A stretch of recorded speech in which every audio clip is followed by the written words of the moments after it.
Hey guys, and welcome to the Polish American Brotherhood. Thanks for joining us again. I am here with my father.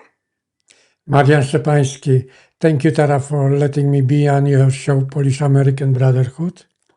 You mean our show. So we're just missing my brother Mark, but he's going to be joining us also in the future. And we're trying to get also our older brother, Philip, to be joining. So he has quite a different perspective from us. So it'd be a good conversation to bring him on the show. Don't you think, Dad? Must be very interesting when they're going to join us, yes. Again, thanks for our old faithfuls. Devon, I see you in the chat. Thanks for joining us this evening. So, Dad, do you want to kick it off? Anything that's on the top of your brain for tonight's stream? Well, I would like to mention about what's happening in California and also Trump suing BBC. That's probably What's going on in to California? find out about what's going on. Maybe you know more. What's on your mind for California, though? I'm going to discuss a little bit more on the Berkeley stuff, but what else is going on in California? Well, in California, basically, it is that they're giving the driver license to illegals. It is like 17,000 illegals get a driver license. I don't know what that crazy governor, I think his name is a Newsman or something like that, how he can allow to do that.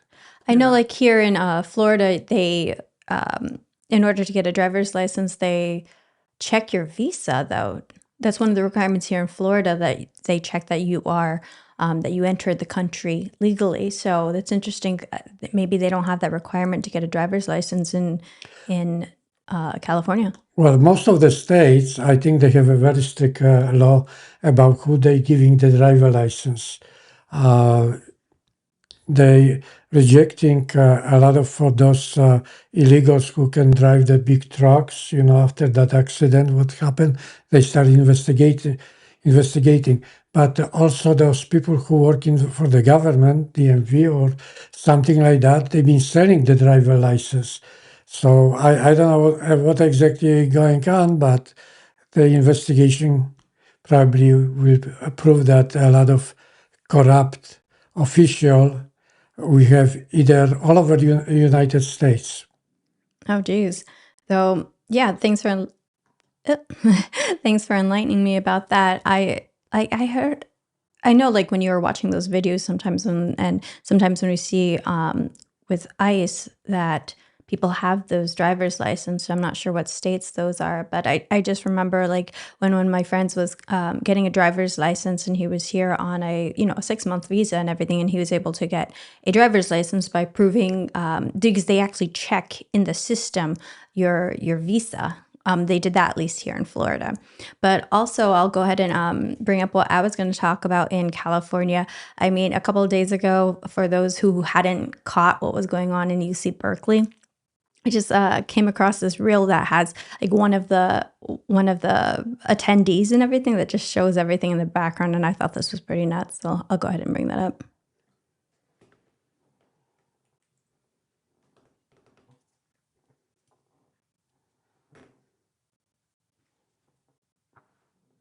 So many unhinged people here already. Like, look at this. What? This is the shit liberals do.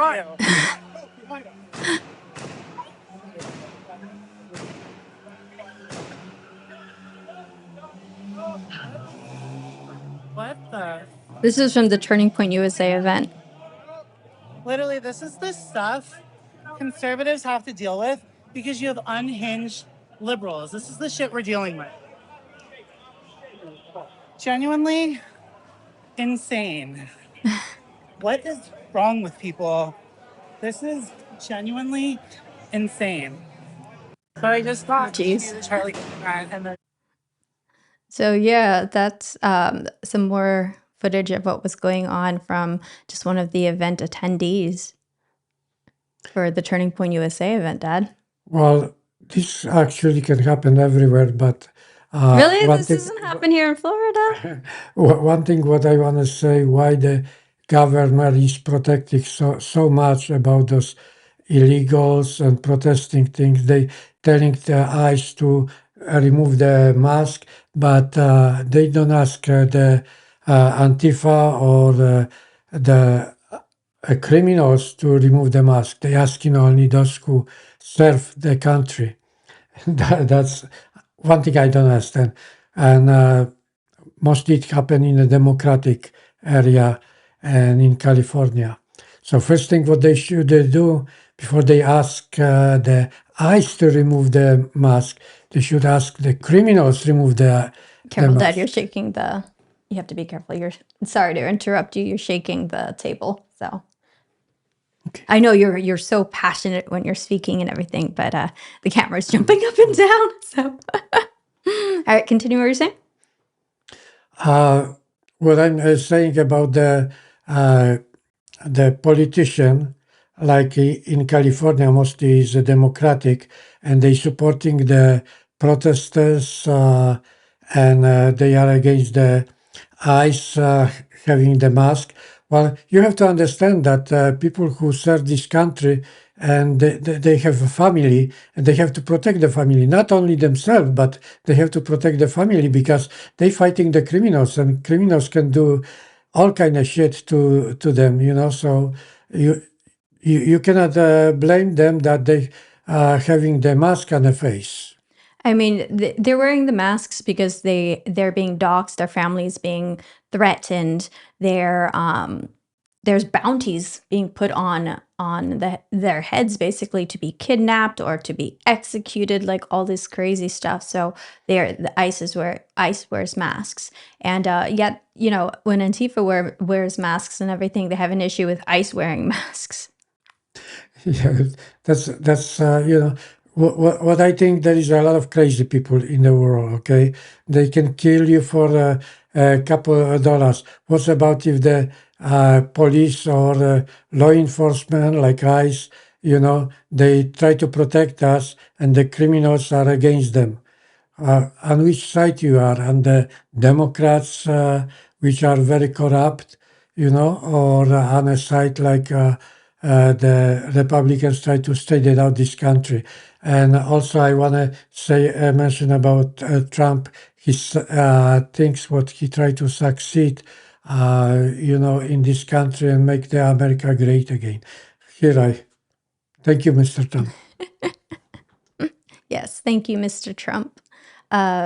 Speaking of also with California, a little bit related, here's another reel like that I thought was like kind of like interesting. So I'm going to bring this up.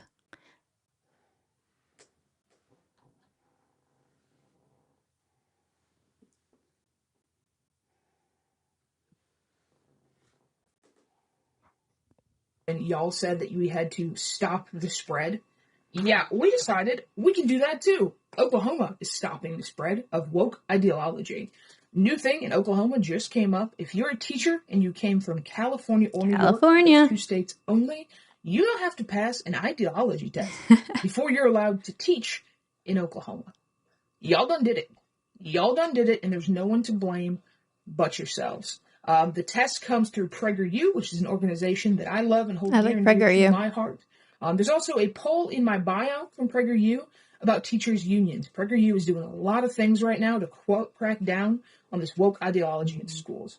So if you're interested in giving me your opinion, giving PragerU your opinion on whether or not teachers' unions should be dismantled to end this once and for all, check out the link in my bio and answer the poll. Remember during COVID when y'all said that we had to stop? So, Dad, other states are starting to protect themselves from California now. Right. So that reel was showing how it's now a requirement in Oklahoma that only for the people who are coming from California and New York, that the teachers have to pass an ideology test, so that way the woke ideology isn't infiltrating into the schools. Do you think that's a good idea, or do you think it's too invasive? One thing, the school are very important for our children. I'm sure I never went to American school, but I was raised in Poland, and when I went to this school over there, they teach us how to behave, how to respect the law, how to respect the police, and of course, respect the teachers. Teachers are very important because all the information which they give to the students is very important how the students going to behave in the future. Absolutely. And then with the woke ideology, like infiltrating into our schools, they're not being taught like mathematics and actual science. They're being taught about gender ideology and like sex at such a young age. And some of the books that they allow into the schools, we saw like the parents protesting before going to the teachers or to the school board meetings, and when they were even reading from this literature that was in the school libraries, they weren't even allowed to be reading excerpts from the very books that were in the schools and stuff. So yes, we have to be protecting ourselves from states like California and New York. I mean, with Mondami taking the mayorship in New York City, like here in Florida, we're anticipating having like quite a surge. So it's gonna be good for our real estate if we're looking to sell. But Florida is gonna continue to get more crowded, even more so than it from when we had COVID, right? Well, one thing I don't understand why a lot of people in America they cannot tell the difference between the lies, hypocrisy, and the truth. So now you can, when people going to vote, okay, they voting for Democrats where there is a lot of hypocrisy and lies, and people still voting for them. So you know the Democrats are making so much damage to our country that it's you know, and who are you going to blame for it?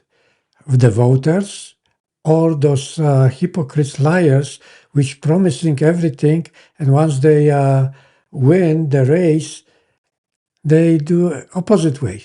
Yeah, I mean, like with Mandami, the governor of New York called him out saying, no, you cannot give free buses, no, all of these programs that you've been promising, we're not going to be funding it from the state. And the governor's she backed Mandami, and so she immediately told him like what after the election that you're not going to be able to fulfill these promises unless you are, you get it from the president. So Madame even said like his tone from when he had his acceptance speech, his celebratory speech changed quite drastically in the next couple of days when he like was saying how, and in a polite tone as opposed to the aggressive tone that he had during that acceptance speech, that he will be calling President Trump.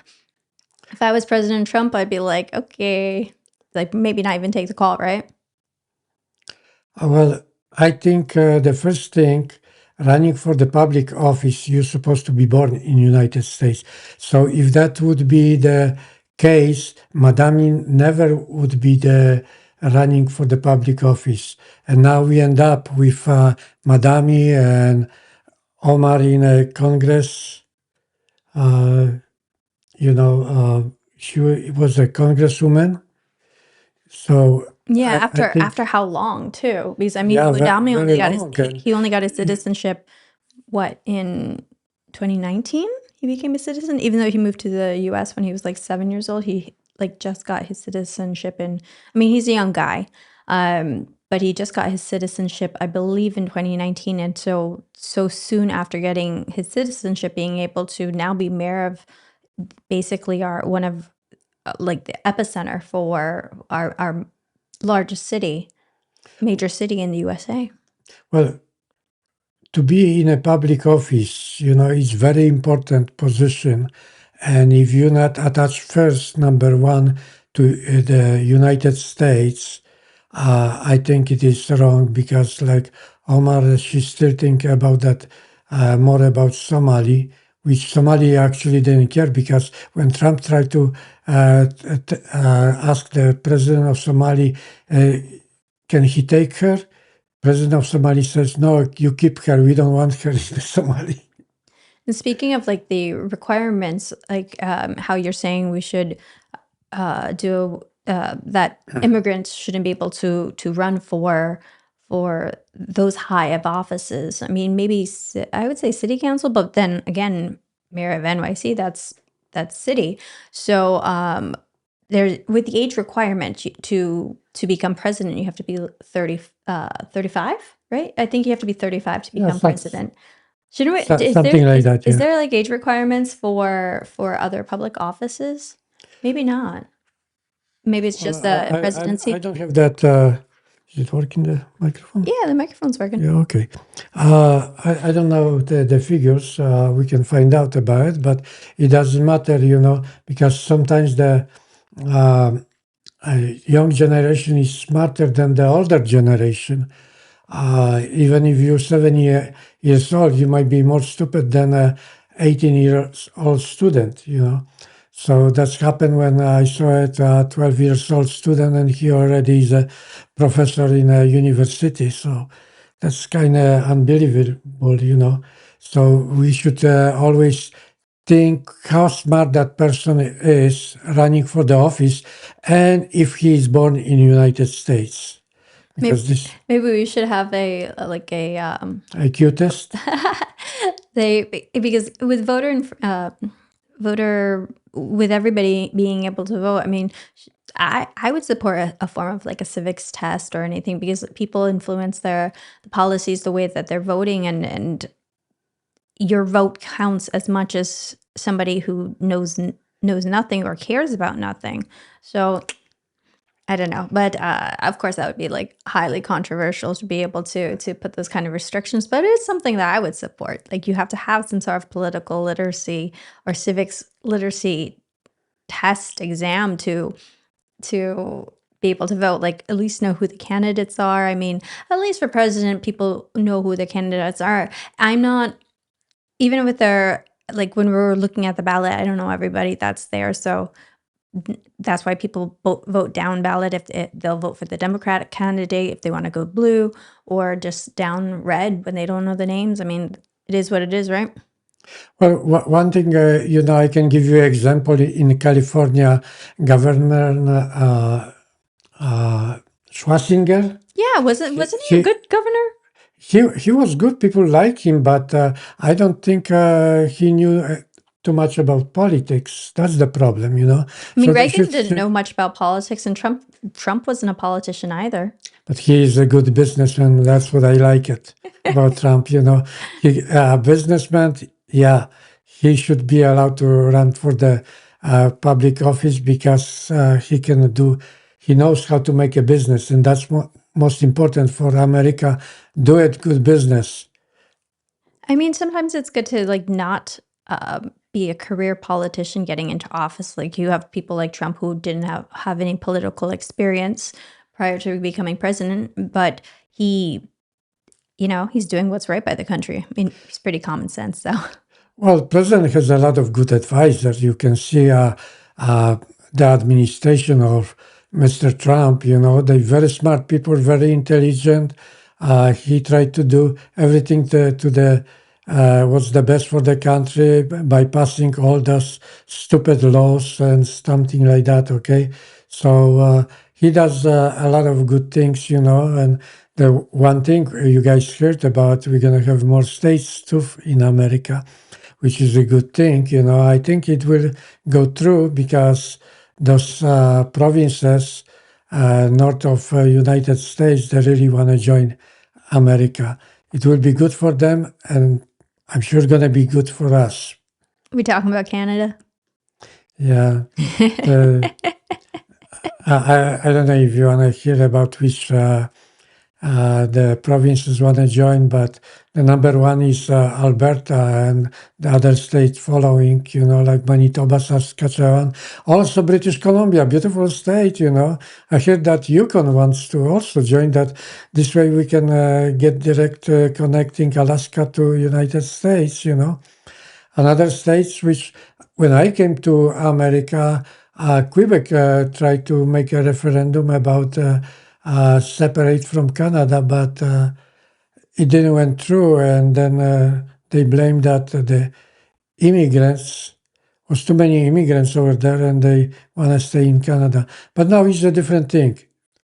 everything is now about business. And those provinces in Canada, like Alberta, thinks they will be better with United States. And I support that, I hear you. Speaking of age requirements, there was a little article that Marky had sent me earlier that's interesting about the age dynamics of for home buyers now. So I'll go ahead and pull that up. Let's see.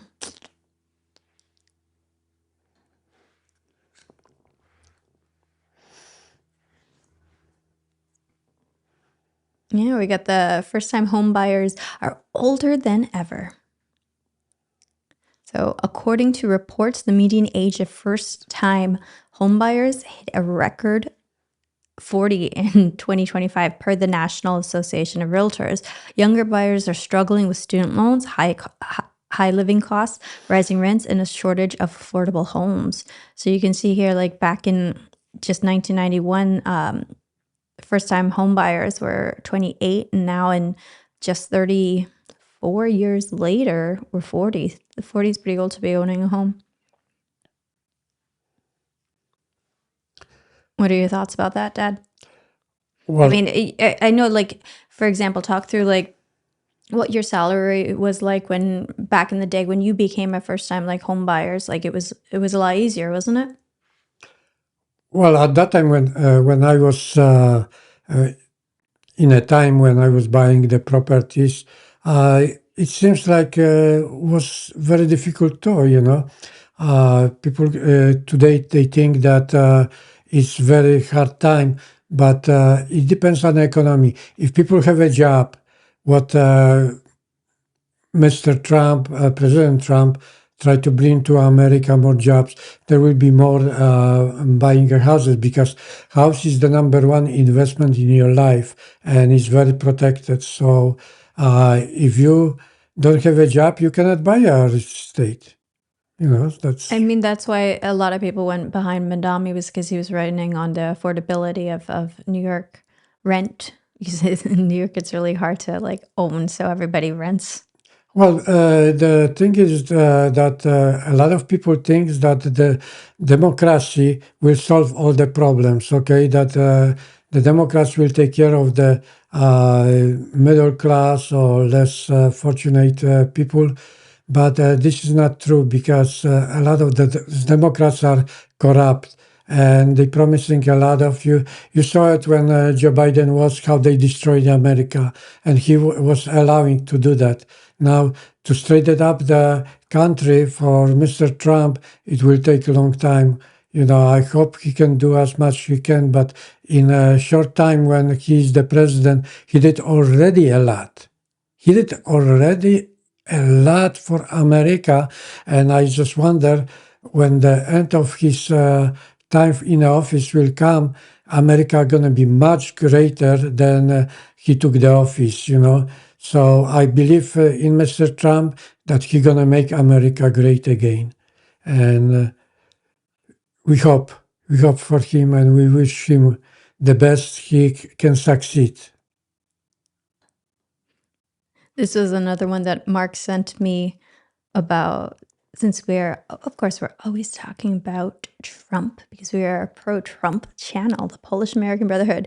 But yeah, Donald Trump says the US can now deny a visa if the applicant is overweight. So different requirements that Trump's putting in. Let's see what the caption says. The Trump administration has quietly expanded visa scrutiny, allowing US consulates to factor in obesity when judging if an applicant might become a public charge. Well, that's true because, like, if a person's obese, they have comorbidities, and then they're going to have to rely more on like Medicaid and yeah, the Medicaid system. So that could be like a public charge. So when we're taking in immigrants, because you have to see if they're going to be a net plus or a net minus into the U.S., if they're going to be a burden onto the system. So rather than bringing something to the table, and for immigration being like merit based, of course you can sponsor your family to be coming over if you're already here and everything, but when for other immigrants. That's really interesting to be including an obesity, but it's true as possible financial risks for the U.S. healthcare system. Critics say it unfairly targets poorer or less healthy applicants, while supporters argue it protects the U.S. taxpayers from future healthcare burdens. Yeah.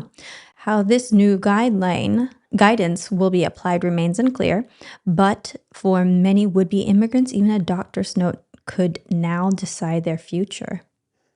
So what do you think about that, Dad, to be including including the healthcare, considering a person's health for immigration? If somebody coming to United States, okay, the first thing it is if he gonna get the visa or not, and if people are risk, to coming to United States, and even if a pregnant woman coming to United States is a risk, and same thing like obesity can cause a problem because they require basic insurance from those people, but sometimes if you get sick here, it costs sometimes even a Yeah, million it goes into the dollars to taxpayers. you know. If because if they go into you can never deny a person if they're ill and they go into the hospital, but if they're unable to pay, then that gets absorbed into the healthcare system, which by default goes on to the taxpayers when they're paying out for that. But I think that's such an interesting requirement because that's something I hadn't thought of. But it's true. Like if you have if you have you can become a burden to the healthcare system if you have bad health or a propensity for bad health, and obesity often is going to be by the lifestyle choices that you have, and obesity comes along with a lot of comorbidities. I had my healthcare journey over this past year. I dropped almost 40 pounds since February, and I had high cholesterol, and that was when I went to the doctor about it, they told me that I had high cholesterol. They're like, you're pre-diabetic, in the sense of like, okay, you can handle where you are now by changing your lifestyle with a good a good diet and working out, or like at your age and your level, we give prescription medication for this also. And so I was like, I'm going to handle it through diet and working out, which I did. And so my cholesterol level went significantly down from that. But being like pre-diabetic or whatever, because the doctor said to me like, okay, so you can handle this with lifestyle changes now, and at this zone and at this zone, like at the point that you hit a diabetic level, there's nothing, you can't handle that anymore with lifestyle changes. So yeah, so I think it'd be unfair if it were more a genetic base, because you can't really help when it comes to your genetics. But when factoring in like your obesity, like a lot of that has to do with the choices that you're making in life. I'm in support of this, actually. Well, one thing is not only that obesity are big risks when they applying for a visa, but also the diseases, which can sometimes be deadly. If somebody coming from another country with the deadly diseases and spreads in America, that's very even danger than even obesity. Yeah, I mean, America has to protect itself. So, like a healthcare screening, that makes sense. Like, you get a clean bill from the doctor, as it says the doctor's notes. I'm going to bring up Trump's response to this. So, President Trump dismisses fake news on banning overweight visa applicants. President Trump denied media claims that his administration plans to deny visas to overweight individuals, calling reports of a high-calorie humans policy totally false. He clarified that restrictions would apply only to applicants whose health could burden the U.S. healthcare system, adding that slightly overweight individuals have nothing to worry about, but the bigger ones will need to trim down. Trump also said the rule would later extend to U.S. expats. Oh, we got Trump's tweet over here. Many in the fake news media have claimed that we will begin denying visas to overweight people. They have even come up with the term for these people, calorie humans. High calorie humans. This is totally false. We will not ban all fat people from entering our great country. Only those whose poor health will overburden our healthcare system. Visa applicants who are only slightly overweight have nothing to worry about. The bigger ones will need to trim down to get approved. We will expand this rule to cover expats in the near future. Rosie, you will never return to It's talking about Rosie O'Donnell. Rosie, you will never return to this great country. Thank you for your attention to this matter. Yeah, I love this president, and he, thinking about something serious, but he turns to a joke. Yeah, he's a great comedian. I think that's one of the things I like about him. A lot of people, especially our liberals and lefties, don't like his rhetoric. And also like when I was like an anti-Trump person, I hated his rhetoric, but now I actually find it endearing and I find him hilarious. It's funny how when you let go of that hatred, how much lighter you feel in your soul. Yeah. Well, anyway, whatever he's doing, he got all my support, you know. So we see what's going to come up. I'm just worried what's going to happen in Venezuela now, because the tension getting bigger and bigger. We're getting all that cartels here in America. All this, they catching even the high official with the drugs. Not too long ago, they arrested sheriff. That he ran the cartels. So there's a lot of things to do about it. To protect our country from those illegal drugs. So the reason probably we are there, a lot of people think that we are trying to invade Venezuela because of the oil, but this is not true, because if the government is right in Venezuela, we don't have to, we can deal with another countries like like we do with the Saudi Arabia or the Middle East countries, and we don't have to do anything about it, and we're helping them, they're helping us, and I'm sure that eventually Mordero have to be gone. That actually brings me to the next article I was about to pull up, which flashed on the screen a little bit, is about the U.S. conducts 20th strike on alleged drug boat, killing 4 people in the Caribbean Sea. Let's see.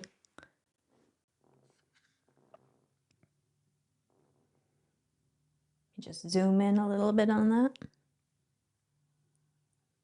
There we go.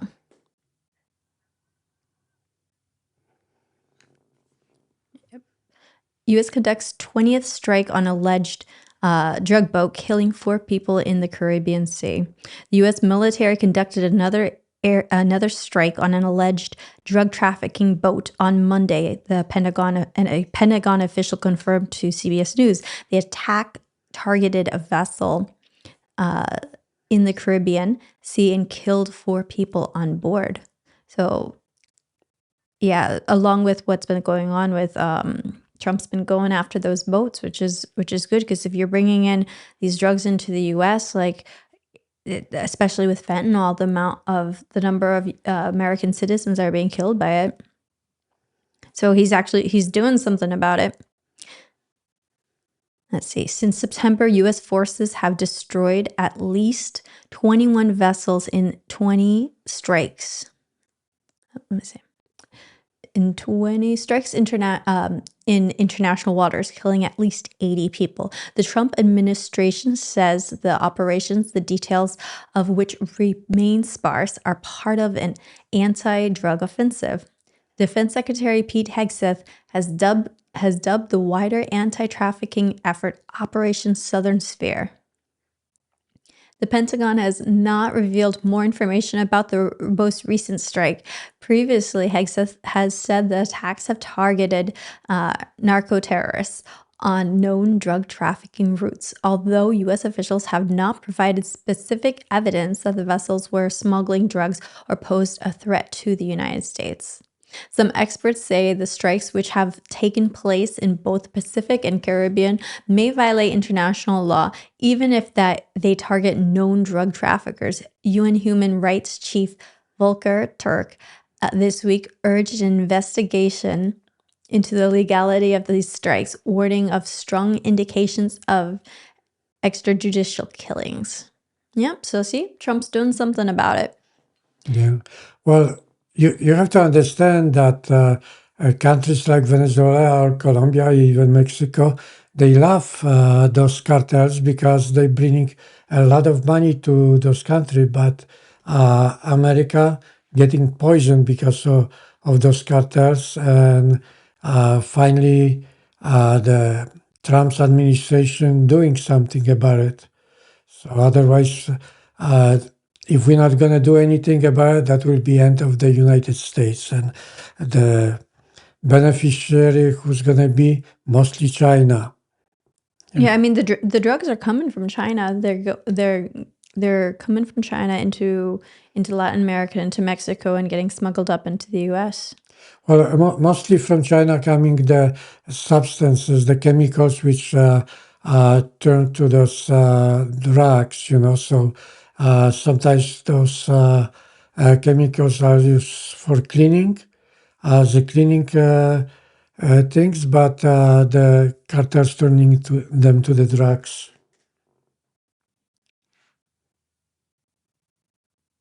Let's see. Oh, there we go.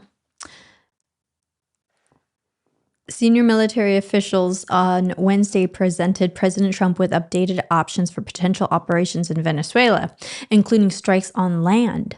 According to multiple sources familiar with the meetings at the White House, no final decision has been made. However, two of the sources told CBS News. Meanwhile, Venezuela announced Tuesday that it was launching a massive military exercise across the country, reportedly involving 200,000 forces. Many people, both inside Venezuela, including President Nicolas Maduro himself, and observers outside the country, believe that increased U.S. military pressure is aimed at forcing Maduro out of office. Yep. When asked in a recent interview with 60 Minutes if Maduro's days were numbered, Mr. Trump responded, "I would say yeah. I think so, yeah." Mr. Trump has repeatedly accused Maduro of being complicit with the armed criminal gangs that smuggle drugs into the U.S., accusations the Venezuelan leader has rejected. Meanwhile, Colombia's President Gustavo Petro on Tuesday ordered his country to stop sharing intelligence with the U.S. He said the directive would remain in force as long as missile attacks on boats in the Caribbean continue. Yeah. So Trump's doing something about it. We've got 20 plus missile strikes happening on those boats carrying in drugs into our country. Well, I think the Maduro not going to take that pressure. He's not that, even he thinks he's a strong man, but even strong men give up on the psychological warfare. So I'm sure the Maduro time is getting to the end. Oh, this one's kind of funny. We got Operation Dirtbag. See, I got you. I'm just adjusting it. There we go. Operation Dirtbag. Over 150 undocumented sex offenders removed from Florida. So this is from the Only in Florida account. More than 150 undocumented sexual predators have been arrested in Florida as part of a massive sweep called Operation Dirtbag, Homeland Security Secretary Kristi Noem revealed on Wednesday. The offenders were among more than 230 people arrested in Florida after being wanted for crimes. Others who were arrested had prior convictions for child molestation and sexual assault, according to the Department of Homeland Security. This operation was called Operation Criminal Return. I call it Operation Dirtbag because these individuals were sex offenders, but not just sex offenders. They targeted children. Noam stated in an interview, these 150 individuals will be gone off our streets. Our kids will be safer. All right. So you can tell how many criminals are they picking up by the eyes from the illegal aliens. I mean, you know, we have such a big land. We can bring a lot of smart people to America, not just open the border. But one thing what I got surprised because now Mexico making the refugee camp not too far from the border, which is a good idea because some of the uh, immigrants could be very valuable to America, but they have to come legally to America and give up the rights if it comes to the fingerprinting and give them some kind of ID, you know, so they can be beneficial as you know places where probably even American don't want to do the job, but they could do it, you know. So I'm not completely against the immigration, but I'm against the illegal immigration when somebody sneaks through the border and then just non-register. You don't know who they are. You know, this way we keep the law enforcement, like a police, you know, busy with them while they can do different thing. You know, they could serve the American citizens, not that chase criminals from another countries. Yeah, that's the thing. Whoops. Did I lose my camera? All right. 1 sec. I got to check this, Dad. Continue what you're saying. Continue. Okay. So we will continue about discussing. I don't know what you guys think about the Trump suing the BBC. The BBC, what they did, they fire or lay off those people responsible uh, for the things, shitty things, what they put on air against Mr. Trump, you know. So that's I heard that Mr. Trump suing the BBC for like billion of dollars. Well, that would put BBC out of business, you know. So is it a good thing or not? But they try to apologize now for the stuff what they did to Mr. Trump. But I think the apology is not enough. You know, they have to be punished for putting shit against the number one strongest man in the world. I mean, I listened to NPR a lot, and then so after I started like paying attention to the more of the biases, just in the way that they even choose to use their language, and because the stories are like people who are for the BBC, they will say, or BBC and NPR. That's why Trump doesn't want to have it funded out of like taxpayer dollars and stuff. They because they have a lot of like negative stories and stuff, so like it's the ratio that's unbalanced, and also like the guests that they bring on. Like, if you're going to be a fair and balanced news station, like a national public broadcast, you should be interviewing people from both sides, and having a balance of that. But like the number of times that they have, whenever they're covering a story about Trump, it'd be like a ratio of like 92 negative to like 8 positive stories. I mean, for the vast part, every time I listen to an NPR story, it's always negative coverage of the Republicans and positive coverage of the Democrats and stuff. So like BBC is just the same. Yeah. Well, before I was thinking that the CNN is the worst thing, making big propaganda against our president, but also the other station like now we find out that the BBC doing shit about our president. The thing is, like with CNN, they make it so obvious with their opinions, as opposed to NPR and BBC. They try to present things as if it's a documentary, as opposed to CNN is very clearly like opinionated um, uh, whenever they're covering a story, and so it's misrepresented because people trust that they're getting an unbiased perspective when they're listening to news sources such as NPR and BBC. And so this is then shaping their views because all they're hearing is negative coverage, even though, but as like a lot of people trust BBC, a lot of people trust NPR, but when you start paying attention to the amount of negative coverage that's there and how they present it.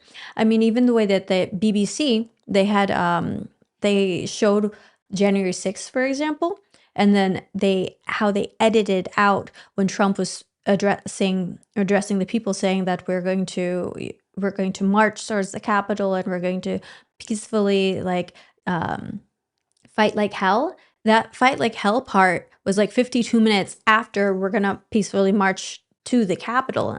And that's how BBC presented it. Like they were going into presenting the narrative of that this is an insurrection and Trump incited this attack on the Capitol. So, but they present it as if it's a documentary and that it's completely neutral, but it's not. And you have to read so many different stories and across so many different sources in order to be getting a full picture of what's going on. Because not even, Fox is biased as well, but it's like you have to piece together everything in order to get a full story. And I know for myself, like I used to think that NPR and BBC were very neutral and everything until I started paying attention to the language that was being used, even if it's like professional language. When you pay attention to the way that they're describing, like the House when the House was controlled by the Democrats, or they would speak like positively about the House, but then whenever something negative that the Republicans were doing, they would say the Republicans. So as opposed to the House, because whenever they said the House, they meant the Democrats. This was before we had the majority. But they're very sneaky. Sneaky. And somebody asking me about if Poland has a reliable source of news. Well, one thing I listen sometimes the news, and of course the media is free in Poland, and anybody can say whatever you want. But you have to understand also the Poland history that we've been like between the superpower Russia and Germany, and each of them they have something to say. Of course, the German making big influence on Poland if it comes to the media, or Russian also, even in this time when Poland kick out all the Russians out of Poland, they still have some kind of sources which they sending the money to this, and probably we cannot do anything about it. But if I understand that we have one station which is very reliable, is a Republica station, which people love that Republica, and I found out that it's very reliable source to listen to it. But I it's of remember course, Republica. They were present at Trump's inauguration when I was there back in January. Their representatives. One of my friends actually was there with the Republica team. One of my friends from Poland. yeah. It's the same thing like in Poland. People are very divided. We have the same problem in like in America, Democrats, Republicans. In Poland is Platforma and Law and Justice. I think I did the right translation. Okay, so now the Platforma, which is supported by Germans, has a lot of to say because the prime minister is more pro-German than pro-Polish. So we see. But in my advice, it is listen to all the station and you make your own opinion. What you want to listen to it. Of course, you're not going to have a time to all the time to listen all the station, but you can see I'm not that much educated person, okay, and I'm not so smart, but I can tell who is telling the truth, who is not. You know how much propaganda and how much the reliable news can be done. So, I believe all the Americans who are educated here, they should be much advanced if it comes to intelligence and makes the difference between good news and bad news. Yeah, I think because I watch CNN, I watch Fox, I watch Al Jazeera, NPR, and you just know where the biases are for those news media, and then you can see the perspective that it's being told at. I think as long as when you're trying to get your news, if you're just aware of like the position that outlet is coming from, then you can read it with a grain of salt to understand like, oh, this is why they're choosing to present things certain ways. And then if you choose to like look further for like the other end of the story, that's when you can do more research. But I think a first step when you don't have a lot of time to be seeking out all angles of stories is just understanding the voice of that media outlet. If is it right wing, left wing, um, you know, if it's liberal or Republican, and just knowing that bias, you can still get the information from it, but just know where it's coming from. That's a good start. I think this brings us to a good segue. Thanks, Mr. Ville, for asking that question. So I'm going to bring us to our segment on the Polish news. One thing you have to say that everything is about the money, okay? Who pays more, then they always right. Money makes the right thing. I was just reading Bill's comment. Let me bring that up. Did you see the video comparing? Oh, I can't see. There we go. Did you see the video comparing a Sweden graduation versus a Poland high school graduation? It showed the difference in immigration policies. I did not see that. You're going to have to send that one to me. But the article I'm bringing up right now is also about Poland's immigration policies. But that's something I definitely got to check out. Bill, if you want to send me a link to that, I'll definitely check that out. Well, one thing what Tara showing you, the pictures of that person, this is Vice Premier Sikorski. His wife is American, okay? But he's the biggest bullshitter in the world. Not only in Poland, in the world. You know, whatever he put in the news Who's this is guy? bullshit. He even blamed American for that Nord Stream 2 blowout, you know, without any judgment. He putting on things like on X now or Twitter, you know, all that lies, and people are kind of believe him, okay, because those anti the anti law and justice party, you know, people are making bigger and bigger, you know, the news, and they listen to him. That's why he's a vice premier. All right, so Poland free from EU migration relocation as long as Ukrainian refugees are here, says FM. What does FM stand for, Dad? Not really sure, but Foreign minister. the thing is Yes, the foreign problem. minister. Immigration in Poland, they try to put that European brought a lot of illegal immigrants, and now they try to send to another countries. While Poland says no, we cannot do it.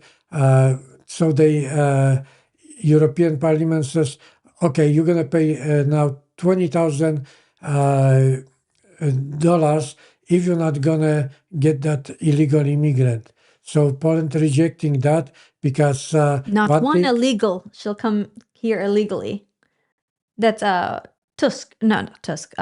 Tusk. Was it Tusk that said that when he was making the interview? I have that's one of my favorite videos. Tusk is the prime minister, and he's the biggest bullshitter, you know. But all their names confuse one me. thing I want to finish you about the illegal immigration. Poland cannot accept illegal immigration. not that they would That's why destroy it's so the safe. Polish culture, but also we, from beginning, when the war in Ukraine started, Poland accepted about 6 million. Yeah, more than the entire world combined. Right, 6 million Ukrainian refugees. Now the amount which staying in Poland, it went down to 3 million because a lot of those Ukrainian immigrants either they went back or moved to another countries. But Poland cannot just accept so many. Even right now, Poland is the strongest economy in Europe and biggest developing country in not in Europe, but even in world. And we are in the G20 most developed countries. So that's a good That's progress. because of the Okay, policies that they but have in place for protecting its borders. Like they do not mess around when it comes to illegal immigration. They are very strict about the migrants that they accept. Like we'll go ahead and start going through this article, but. Yeah, so Poland will be exempt from EU plans for the compulsory relocation of asylum seekers for as long as the country hosts Ukrainian refugees, the foreign minister said.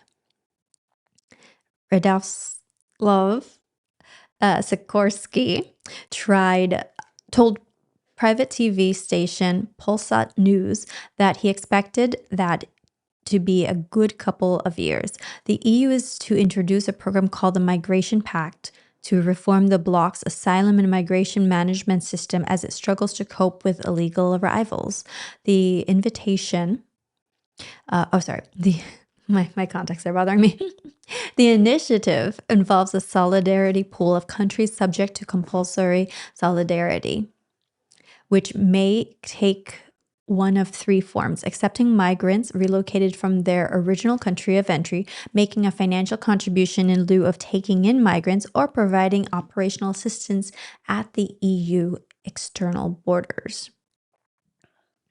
But Poland is one of 6 countries that have been allowed to apply for a waiver from the pact's obligations on the grounds that they are experiencing heightened migratory pressure themselves. The other countries are Austria, Bulgaria, the Czech Republic, Croatia, and Estonia, all of which have been taken in large number of Ukrainian refugees fleeing the war. Not once and for all. Asked on Thursday whether Poland would be permanently exempt from obligations under the EU pact, Sikorsky said it would not be once and for all. While we have huge numbers of refugees, Europe should show solidarity with us, he said. Today, the EU recognizes that, and this year, and for as long as Ukrainian... Oops.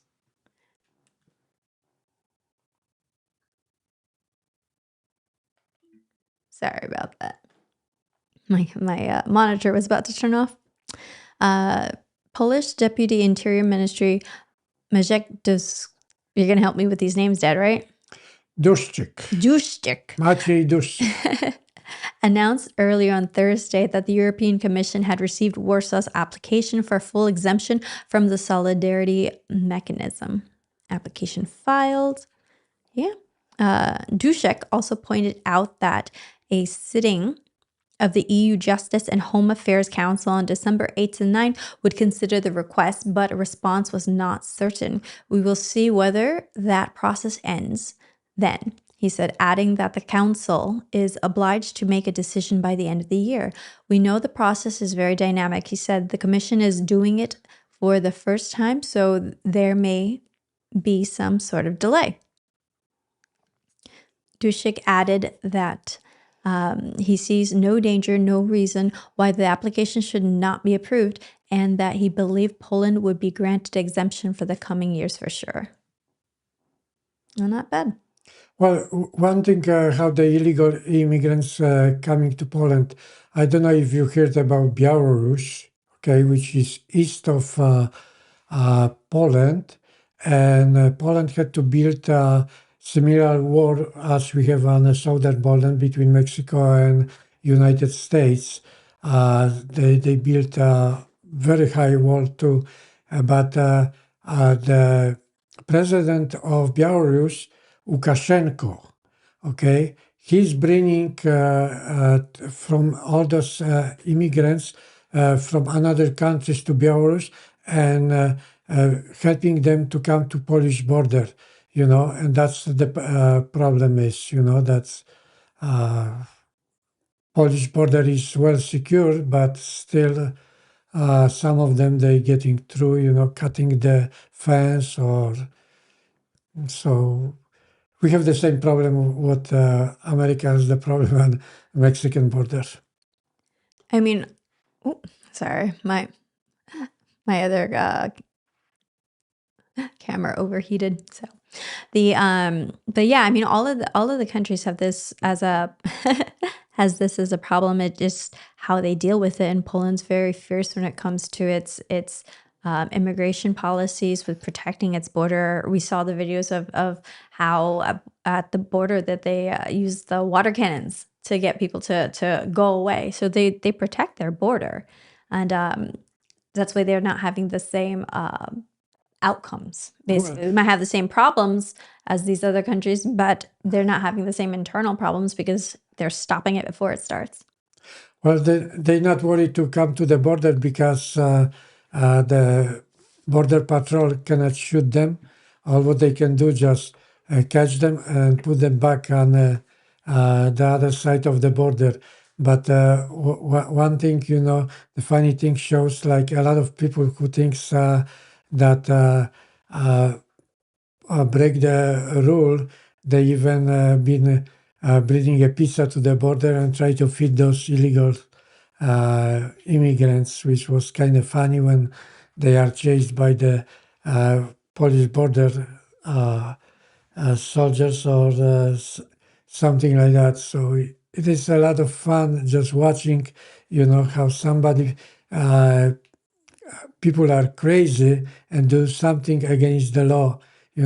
They probably don't have the respect to the law, and that's what's happening even in America. A lot of those criminals, they don't have respect, and always they play like innocent people, like the victims. Even they caught either by shoplifting or the other thing, criminals things, and they always saying, "Oh, I'm not a criminal. What kind of crime I did it?" Well, one thing when the police stop you, you did something wrong, okay, and police have the rights to ask from you for the driver license, insurance, registration. If you don't do that, you don't obey the police law, then you're gonna find out what's gonna happen, and that's not gonna be good for you. So that's what I telling everybody. Okay, I had already in a school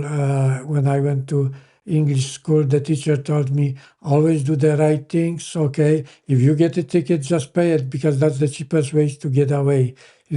And I always keep my record clean. Yeah, that's the thing. When you start with breaking the law, it is a criminal action to be crossing the border illegally and entering into the country illegally.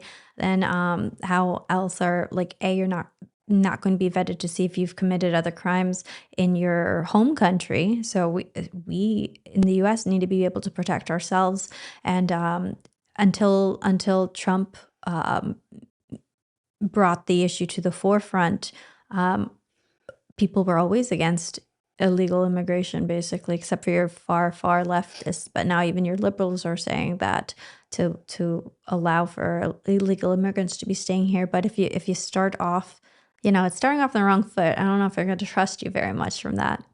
So, okay, Dad, we're going to go ahead and wrap it up. So everybody, thanks for joining us here on the Polish American Brotherhood. Hopefully in the next stream, we'll be able to get my younger brother back and then hopefully the older brother back as well. Yeah, the Tuesday, there are going to be more people here. And all what I want to say, Mr. Trump, we love you. Okay, you're the best president. And we hope you do whatever the American people, American patriots expect from you to do it. And you're doing the best job for America I don't think we had ever president like you. So thank you very much, Mr. President. Okay, bye. Bye, guys.